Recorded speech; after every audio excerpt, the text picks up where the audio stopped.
Live from inside the Matt Black Kia Studios, it's Football at 4. Football at 4 is powered by the Inside the Birds podcast. It's brought to you by PropSwap, America's sports betting marketplace. Sell your sports bets, take your profit, find out how. Go to PropSwap.com, download the PropSwap app today. Andrew Dicecco is in. We'll talk a little draft. I want to get his thoughts on some NFL things as well. As Football at 4, we are 1 week away from the NFL draft.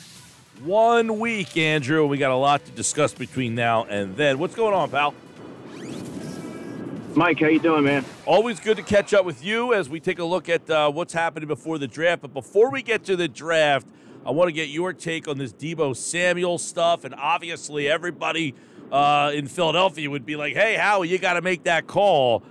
So Deebo Samuel, would he be a good fit for Jalen Hurts in this offense? Deebo Samuel is a good fit for any quarterback in any offense. I think that his skill set lends itself favorably to the way the NFL is trending. I think you see a lot of teams right now looking for the next Deebo Samuel, someone that has that versatile skill set that can really do anything that you ask him to do, plug in any formation, any scheme. It's kind of puzzling to me that he wants out because I think he's in a really good spot there in San Francisco with Kyle Shanahan. But it'll be interesting to keep tabs on what happens here. I mean, I think that he would immediately help the offense, give Jalen Hurts another playmaker, which this team desperately needs. And I think that if you're the Eagles and you look at your situation right now, you got to do whatever it takes to get this guy in there because he has it all. Though the biggest concern is the injury history, obviously, but he's managed to stay healthy last year and was very productive. But that's the one caveat is, can he stay healthy? Does he have a long-term future given the physical nature in which he plays the game? Yeah, and I guess the question is, what's too much? I mean, a first-round pick, a first and a third. Do you give up a first-round pick? Do you start at least there? Are you willing to part with one of your 2 first-round picks to starting there?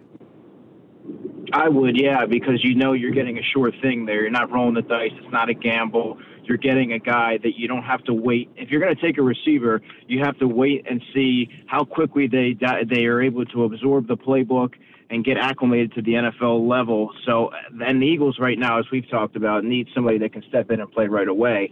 This gives them a top wide receiver, allows Devontae Smith to settle into that wide receiver 2 role, and all of a sudden you have 2 bona fide weapons on the outside ready to go from the day one of training camp. So I think that would have to be an obvious choice or a no-brainer if they're able to. If they're all they're asking for is a first rounder, I think you have to do it. Yeah, I would imagine it would take a little bit more. The Athletic just wrote a piece saying, a first-round pick and then your third-round pick this year, number 84, and then a third-round pick in 2024. So multiple picks, but just starting with that first-round pick. Some people don't want to part with one of these first-round picks, but I agree with you, Andrew. This is a player. I know he's 26, so he's a little older than some of these guys on their first deal, but you should be able to get another 3 to 5 really productive years out of him. Wouldn't you agree?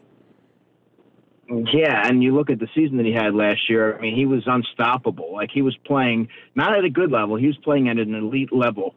And you have an now to get an elite level with he was only 26 years old. I think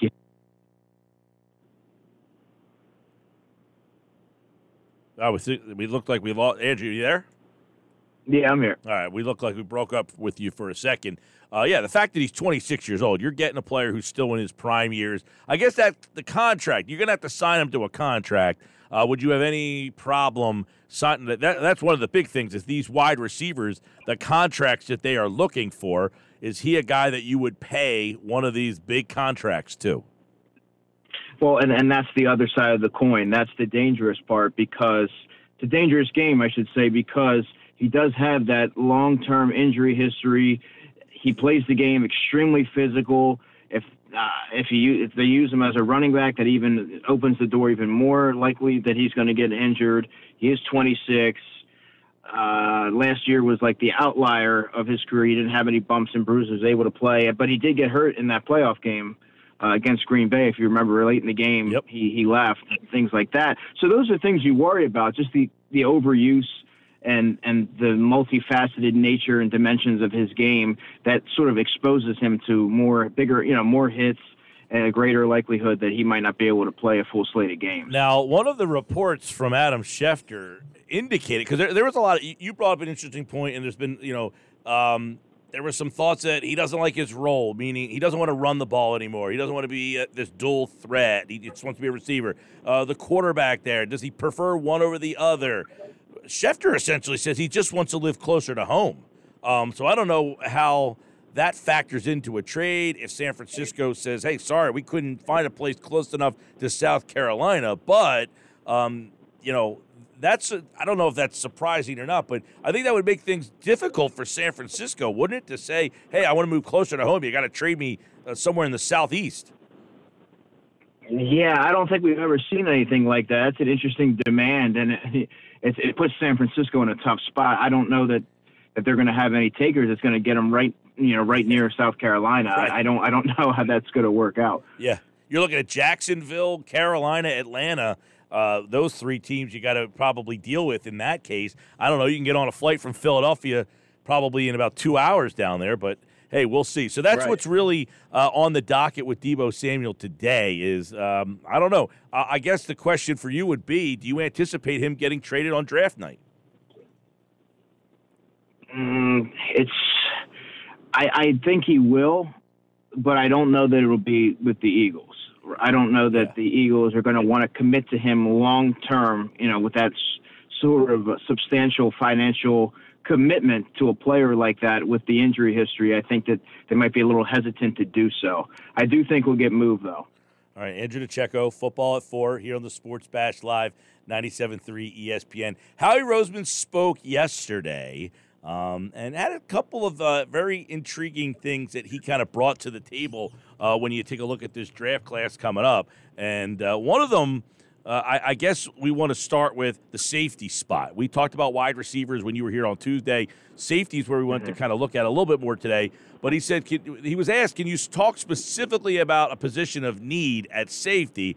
Now, Roseman gave an answer that kind of indicated, well, we don't really need a safety. We got Kayvon Wallace. We got Andre Chachere, Jared Maiden. They obviously need a safety.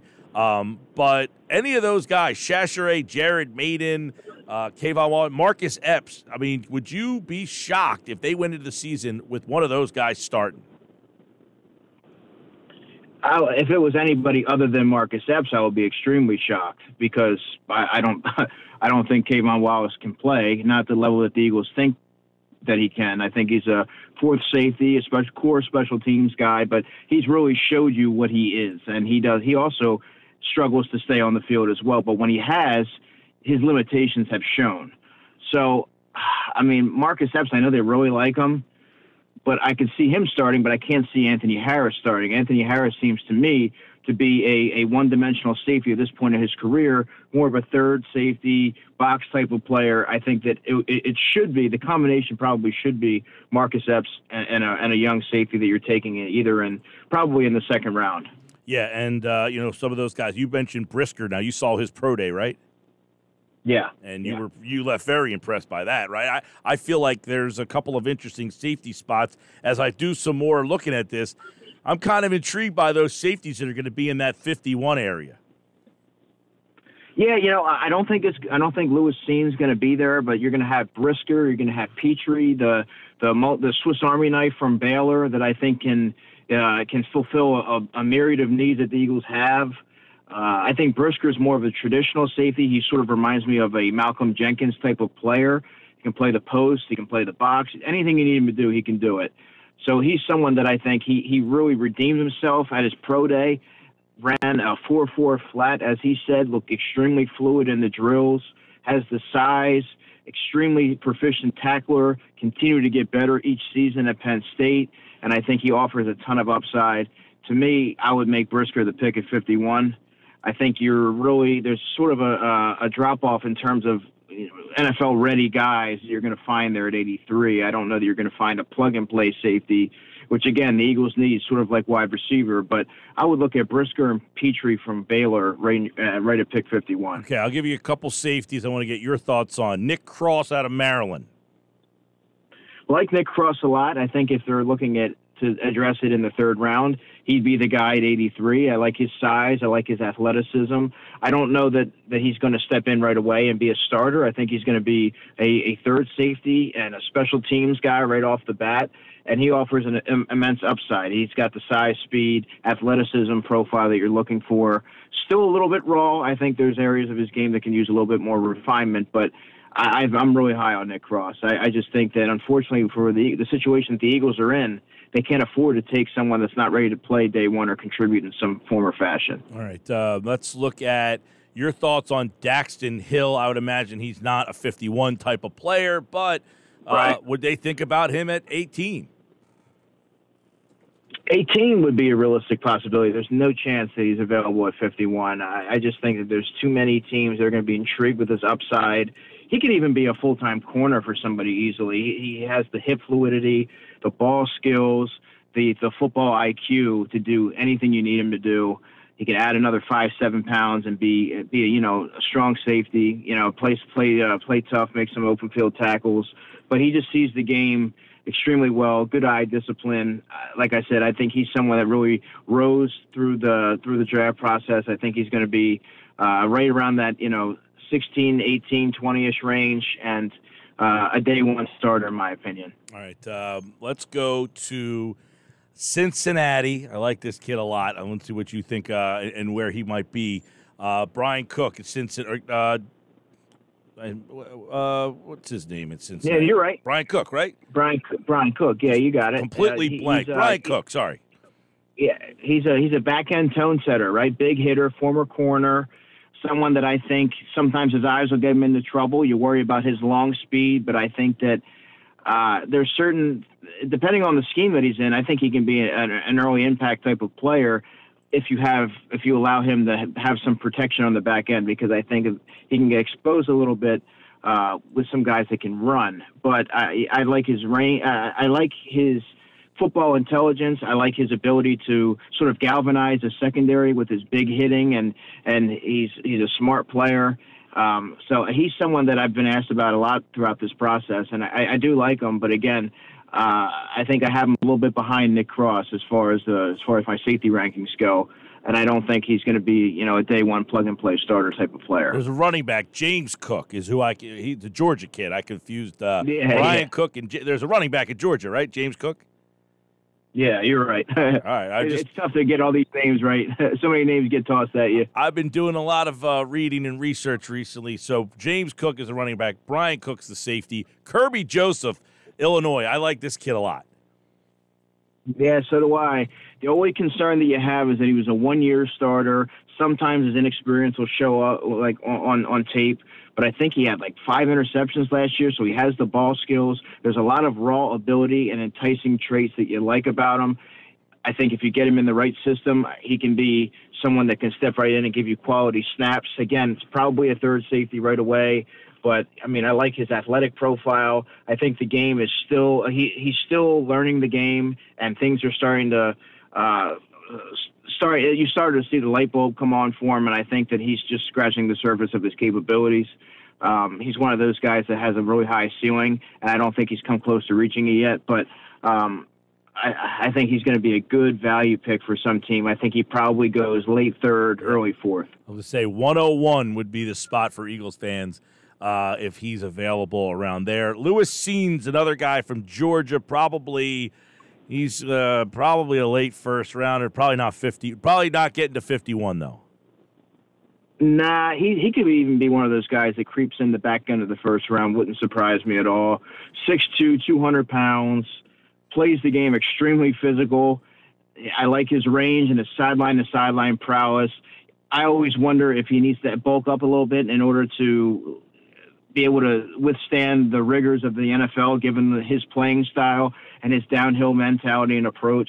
But I think that outside of, I have him rated just above Brisker, and I think that he would be an immediate upgrade over anyone the Eagles have currently in-house, obviously, and someone that I think will really just cement that secondary and be the glue on the back end. He can do so many different things, and Jonathan Gannon has to be looking at a guy like him or Brisker and say, you bang the table for these guys and say, you got to give me one of these playmakers. Yeah, I would agree. The last safety on my list from you is Verone McKinley at Oregon. Kind of intriguing, maybe, I guess, in that 4th round area.